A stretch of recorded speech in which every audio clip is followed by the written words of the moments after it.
السلام علیکم، بسم اللہ الرحمن الرحیم۔ ویسے دیکھنے میں تو ہمارا گھرانہ ایک عام سا گھرانہ تھا، پیار و محبت کرنے والے ماں باپ جو اپنی اولاد پر ہر وقت چاند چھڑکتے، مگر بچپن سے ہی ایک ایسی بات نوٹ کرتی آئی تھی جو کہ مجھے بہت ہی زیادہ عجیب لگتی۔ میرا نام صوبیہ ہے۔ میں نے ایک ایسے گھر میں آنکھ کھولی جہاں روپیہ پیسہ تو زیادہ نہ تھا، مگر ہمارے گھر میں سب پیار و محبت سے رہتے۔ اماں ابا کی آپس میں بے پناہ محبت تھی۔ میں نے انہیں کبھی ایک دوسرے سے لڑنا تو دور کی بات ہے، بلند آواز میں بات کرتے بھی نہ سنا تھا۔ وہ ہمیشہ ایک دوسرے سے پیار و محبت سے بات کرتے، اسی لیے ہمارے گھر میں ہمیشہ سکون رہتا۔ بس گھر میں ہم 4 ہی افراد تھے، اماں ابا، میں اور میرا بھائی سلیم۔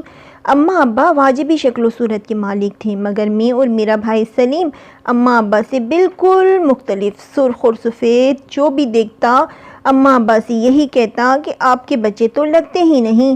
اماں ابا بس لوگوں کی باتیں سن کر مسکرا دیتے، مگر مجھے لوگوں کی باتیں سن کر بہت غصہ آتا کہ آخر وہ ہمارے ماں باپ کا دل کیوں دکھاتے ہیں۔ ہماری زندگی بہت ہی زیادہ پرسکون اور اچھی تھی۔ بس ایک بات مجھے بہت بری لگتی کہ ہم لوگ کسی ایک شہر میں ٹک کر نہ ٹھہرتے۔ ہماری غربت کی وجہ بھی شاید یہی تھی۔ اماں ابا کا پتہ نہیں کیا مسئلہ تھا کہ سال سوا سال سے زیادہ کسی شہر میں بھی نہ ٹھہرتے، کبھی کسی شہر تو کبھی کسی شہر، خانہ بدوشوں کی طرح ادھر سے ادھر شہر شہر پھرتے رہتے۔ اسی وجہ سے ہماری پڑھائی بھی متاثر ہوئی اور ہمارے کوئی دوست بھی نہ بن پائے۔ ہم ایک جگہ دوست بناتے تو اماں ابا وہ جگہ چھوڑ کر کہیں اور منتقل ہو جاتے۔ جب چھوٹے تھے تو اتنا مسئلہ نہیں ہوتا تھا، مگر اب ہم بڑے ہو رہے تھے تو یہ بات سمجھ نہ آتی کہ ہم شہر کیوں بدلتے ہیں، حالانکہ ہمارے ابو کی کوئی جاب بھی نہیں تھی کہ جس کی ٹرانسفر ہو جانے کی وجہ سے ہمیں شہر بدلنا پڑتا۔ ابا کی تو معمولی سی راشن کی دکان تھی۔ جب ہم کسی دوسرے شہر منتقل ہوتے تو ابا وہاں پر کرائے کی دکان اور کرائے کا مکان تلاش کرتے۔ 1-1.5 سال میں جب دکان تھوڑی سیٹ ہوتی تو ابا اماں کو جانے پھر کیا سوچتی کہ وہ گھر بدلنے کی سوچتے۔ اسی وجہ سے ابا کا کام بھی سیٹ نہیں ہو پاتا، پھر نئی جگہ پر اپنا کام شروع کرتے۔ ایسے ہی وقت گزر رہا تھا۔ میری اور میرے بھائی کی عمروں میں صرف 1 سال کا فرق تھا۔ ہم دونوں بہن بھائیوں کی آپس میں خوب بنتی تھی۔ ابھی ہمیں کچھ دن ہی ہوئے تھے کہ ہم پنڈی منتقل ہوئے تھے۔ یہاں پر میرا خوب دل لگ گیا تھا، کیونکہ ہمارے ساتھ والے گھر میں میری ہم عمر رابعہ سے میری اچھی خاصی دوستی ہو گئی تھی۔ میں جب بھی رابعہ کے گھر جاتی تو دیکھتی کہ اس کے گھر میں ہمیشہ رونق لگی رہتی ہے۔ کبھی اس کی کوئی ہم عمر خالہ زاد اس سے ملنے آ جاتی تو کبھی اس کے تایا چچا کی فیملی آئی ہوتی۔ میں جب بھی رابعہ کو اس کے کزنز کے ساتھ ہنسی مذاق کرتے دیکھتی تو سوچتی کہ ہمارے گھر کوئی کیوں نہیں آتا، ہمارے بھی تو رشتہ دار ہوں گے نا، اماں ابا کے بہن بھائی، ہمارے کزنز وغیرہ، اور ہمارے گھر کبھی کیوں نہیں آتے۔ روز بروز میرے ذہن میں عجیب عجیب سوال اٹھتے، کیونکہ اب میں چھوٹی بچی نہیں رہی تھی۔ میری اور میرے بھائی کی عمر میں کیونکہ زیادہ فرق نہیں تھا، اسی لیے ہم دونوں کی آپس میں خوب بنتی۔ رات میں بیٹھے ہم باتیں کر رہے تھے تو میں نے بھائی سے کہا کہ بھائی، میرے دوست ربیہ کے بہت سارے رشتہ دار ہیں، کیا تمہیں عجیب نہیں لگتا کہ آج تک ہم نے اپنے کسی رشتہ دار کو نہیں دیکھا؟ نہ ہی کبھی اماں ابا نے ان کا ذکر کیا اور نہ ہی کبھی وہ ہمارے گھر آئے۔ رشتہ داروں کو دیکھنا تو دور کی بات ہے، ہمارے اماں ابا تو ایک شہر میں ٹک کر رہتے بھی نہیں، کبھی ایک شہر تو کبھی دوسرے شہر پھرتے رہتے ہیں۔ میرے بھائی کی بھی اس محلے میں لڑکوں سے اچھی دوستی ہو گئی تھی۔ بھائی نے مجھے کہا کہ اب ہم اس شہر کو چھوڑ کر کہیں نہیں جائیں گے، ہم اماں ابا کو کسی اور شہر جانے سے منع کر دیں گے۔ میں نے بھی بھائی کی ہاں میں ہاں ملائی۔ زندگی بہت اچھی گزر رہی تھی۔ یہاں پنڈی میں آئے اب ہمیں تقریباً 1.5 سال ہونے کو تھا کہ ایک دن ہم سب بیٹھے کھانا کھا رہے تھے کہ اماں ابا نے بتایا کہ اگلے ہفتے ہم لوگ لاہور جا رہے ہیں۔ یہ بات سن کر ہم دونوں بہن بھائی ایک ساتھ ہی بول پڑے کہ ہم یہ شہر چھوڑ کر کہیں نہیں جائیں گے، یہاں پر ہمارے اتنے اچھے دوست بن گئے ہیں، ہمیں آخر اس شہر کو چھوڑ کے جانے کی وجہ تو بتائیں۔ یہاں پر ابا کی دکان بھی اچھی چل رہی ہے، پھر بھلا جمے جمائے کام کو چھوڑ کر ایک نئی جگہ کام شروع کرنے کی کیا تک بنتی ہے؟ لیکن اماں ابا کسی تو راضی نہ تھے یہاں رہنے پر۔ میں نے اور بھائی نے ان سے کہا کہ آخر کوئی وجہ تو ہوگی نا شہر چھوڑنے والی، وہ ہمیں وجہ بتا دیں تو اگر وجہ معقول ہوئی تو ہم اس بارے میں سوچ سکتے ہیں، مگر کوئی بھی معقول وجہ اماں ابا ہمیں بتا نہ سکے، بلکہ وہ ٹال مٹول کرنے لگے اور ہم پہ غصہ کرنے لگے۔ مگر ہم چھوٹے بچے نہیں تھے، ہم نے بھی ضد پکڑ لی تھی کہ ہم لاہور نہیں جائیں گے، لیکن ابا اماں نے ہماری ایک نہ چلنے دی۔ ہم دونوں بہن بھائیوں نے ایک دو دن کھانا پینا چھوڑ دیا، لیکن اماں ابا ہمیں زبردستی لاہور لے آئے۔ ہم دونوں بہن بھائی یہاں آ کر بالکل خوش نہ تھے، ہم ابا اماں سے بہت ہی زیادہ ناراض تھے، اسی لیے اب ہم ان سے زیادہ بات چیت نہ کرتے۔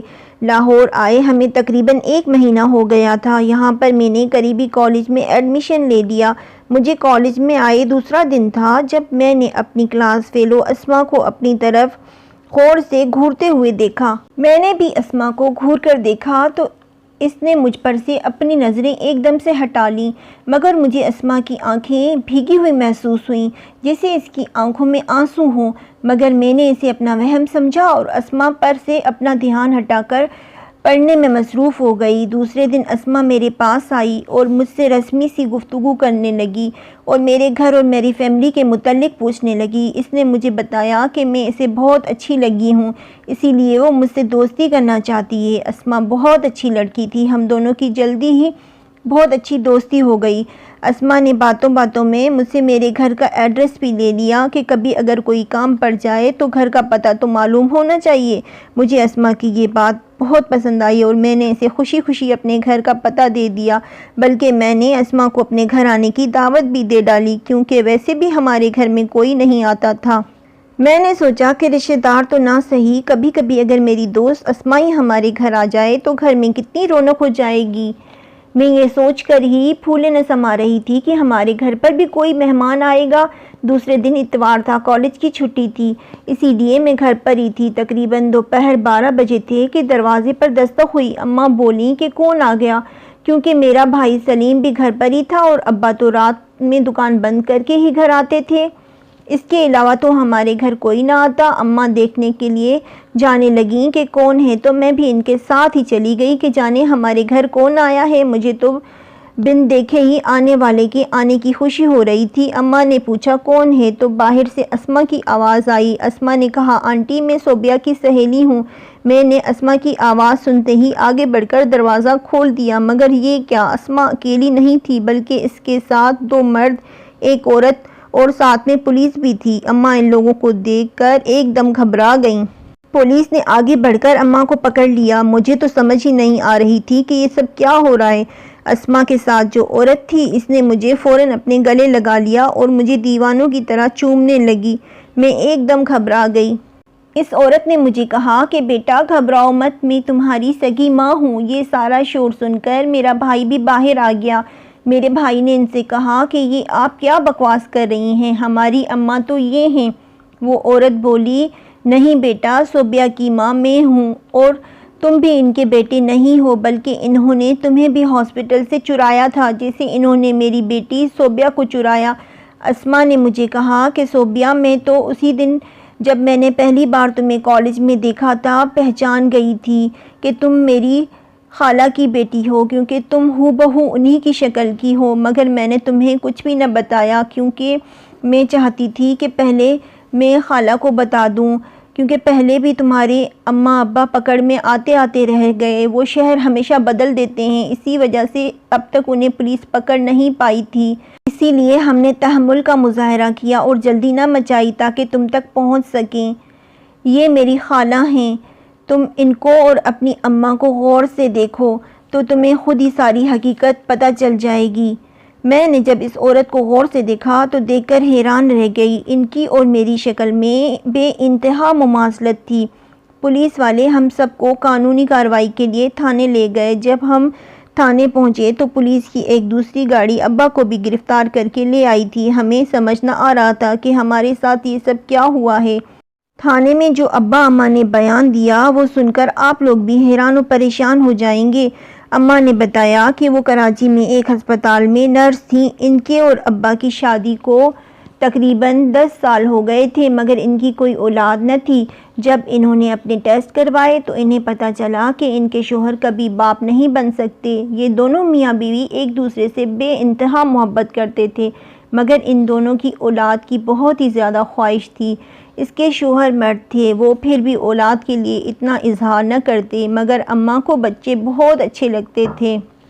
ویسے بھی وہ ایک نرس تھیں، ہسپتال میں سارا دن مختلف لوگوں کے بچے پیدا ہوتے دیکھتی تو ان کی حسرت بڑھ جاتی، حالانکہ وہ کوئی غلط کام کرنا نہ چاہتی تھیں مگر پتہ نہیں کیوں بچے کی چاہت نے انہیں بالکل پاگل کر دیا تھا۔ انہوں نے سوچا کہ ہسپتال میں کام کرتی ہوں، کیوں نہ وہ کسی دن موقع دیکھ کر کسی کا بچہ چرا لے۔